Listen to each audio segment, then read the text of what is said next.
এই ভিডিওটি একটি কোরিয়ান ড্রামা যার নাম নিউরোপিয়া।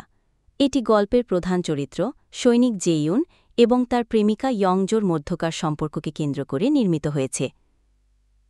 গল্পটিতে রোম্যান্স, কমেডি, অ্যাকশন এবং রহস্যের এক অনন্য সংমিশ্রণ দেখা যায়।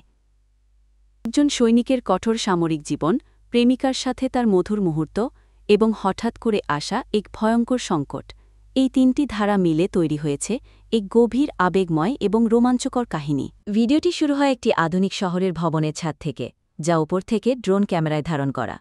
ছাদের প্রাঙ্গণে কিছু মানুষ শান্তভাবে হাঁটছে, আর সূর্যরশ্মিতে তাদের দীর্ঘ ছায়া মাটিতে পড়ে আছে। শান্তিপূর্ণ এই পরিবেশে হঠাৎ একটি তীব্র শব্দ হয়, যা এক আসন্ন বিপদের স্পষ্ট ইঙ্গিত দেয়। পরবর্তী দৃশ্যে দেখা যায় সৈনিক জেইউন একটি সামরিক ব্যারাকে আয়নার সামনে দাঁড়িয়ে তার টুপি ঠিক করছে। তার সহকর্মীরা তাকে নিয়ে হাসি ঠাট্টা করছে। শুরুতে মনে হয় সে অন্যদের ছুটি নিয়ে ঈর্ষান্বিত, কিন্তু দ্রুতই প্রকাশ পায় সে নিজেই ছুটি পেয়ে বাড়ি ফিরছে। তার মুখে এক অসাধারণ আনন্দের ছাপ। এরপর সে তার ঊর্ধ্বতন কর্মীকে স্যালুট জানায় এবং 18 জুন 2026 তারিখে ছুটির আনুষ্ঠানিকতা নিশ্চিত করে। তারপরই দৃশ্যে আমাদের গল্পের নায়ক কল্পনা করতে থাকে। ব্রিজের উপর দিয়ে খুশিতে ছুটছে জেইউন। চারদিকে উঠছে রঙিন হার্ট আকৃতির বেলুন। ব্রিজের অপর প্রান্তে দাঁড়িয়ে আছে তার প্রেমিকা ইয়ংজু, মুখে মিষ্টি হাসি। জেইউন তার নাম ধরে চিৎকার করে। দুজনেই একে অপরের দিকে দৌড়ে আসে। এটি এক গভীর ভালোবাসার মিষ্টি ও রঙিন মুহূর্ত। হঠাৎ দৃশ্যপট বদলে যায়।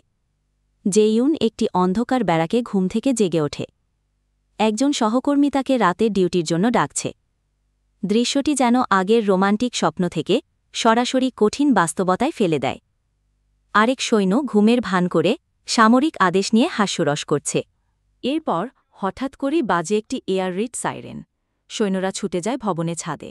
তারা দ্রুত একটি অ্যান্টি এয়ারক্রাফট গান প্রস্তুত করে এবং এক অজানা আকাশযানকে লক্ষ্য করে।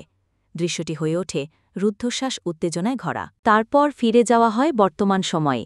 ইয়ংজু অফিসের ক্যাফেটেরিয়ায় বসে আছেন। তার ফোনে জেইউনের কল আসে, কিন্তু সে তা কেটে দেয়। সহকর্মী যখন তার সামরিক প্রেমিক সম্পর্কে জানতে চায়, তখন ইয়ংজুর মুখে কিছুটা অন্যমনস্কতা। বাড়িতে ফিরলে তার মা তাকে সতর্ক করে এবং সম্পর্ক নিয়ে ভাবতে বলে।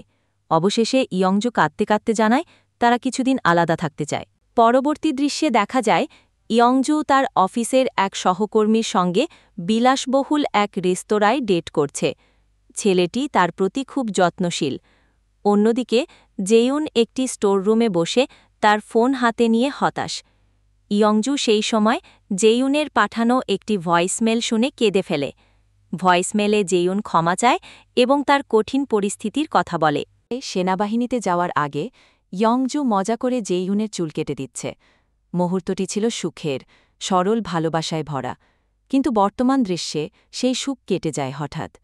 গাড়িতে বসে থাকা ইয়ংজু ও তার নতুন সঙ্গীর ওপর হঠাৎ এক ভয়াবহ আক্রমণ হয়। একজন রক্তাক্ত, বিকৃত চেহারার ব্যক্তি, সম্ভবত জম্বি, উইন্ডশিল্ড ভেঙে গাড়ির ভেতরে ঢুকে পড়ে এবং ছেলেটির ঘাড়ে কামড় দেয়। ইয়ংজু আতঙ্কে চিৎকার করে ওঠে।